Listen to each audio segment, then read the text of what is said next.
Well, it can be fun to think back on the way things used to be. Especially given the changes that so many central Illinois towns have seen. Storyteller Erin Valle is here, and she met with one man who volunteers his time diving into that change, but now he's helping others to remember. So you've probably seen those Facebook groups like Illinois History or maybe the Good Old Days in Mattoon. In those groups, there's always that one person who seems to remember where every grocery store and every gas station used to be. Well, today, I met one of those people.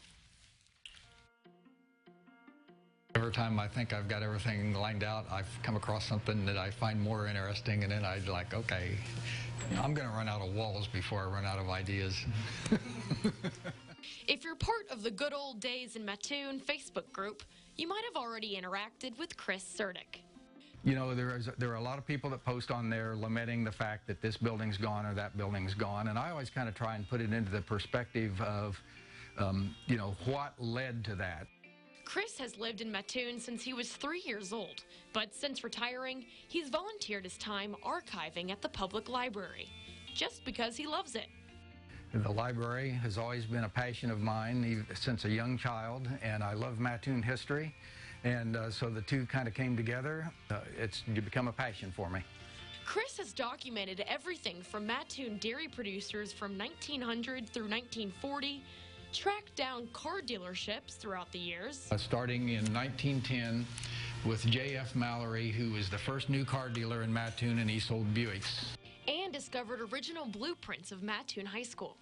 If you want to find your great-grandma's high school yearbook photo, that's here too. Maybe great-grandpa was a cross-country star. The library has maintained archives on yearbooks since 1904. Later editions are titled The Riddle, named after Lawrence Riddle, the only graduate from Mattoon High School to die in World War I.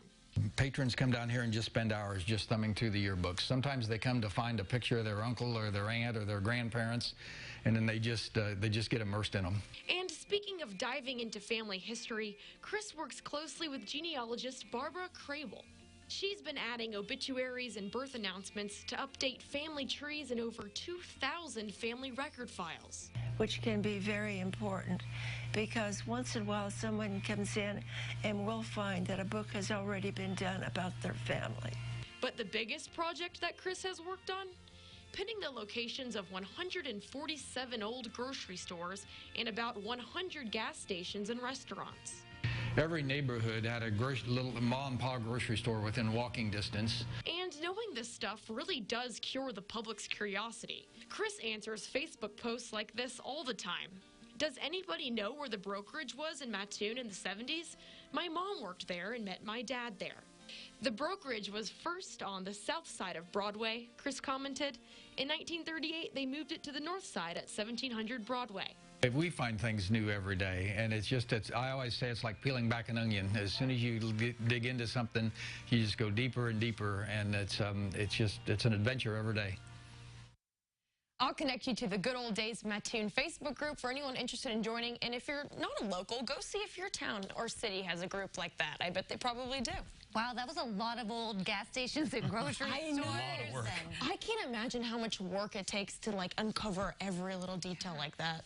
Some people love it. Glad he's doing it. One of them. Yes. All right, thanks, Erin. You're welcome. Time for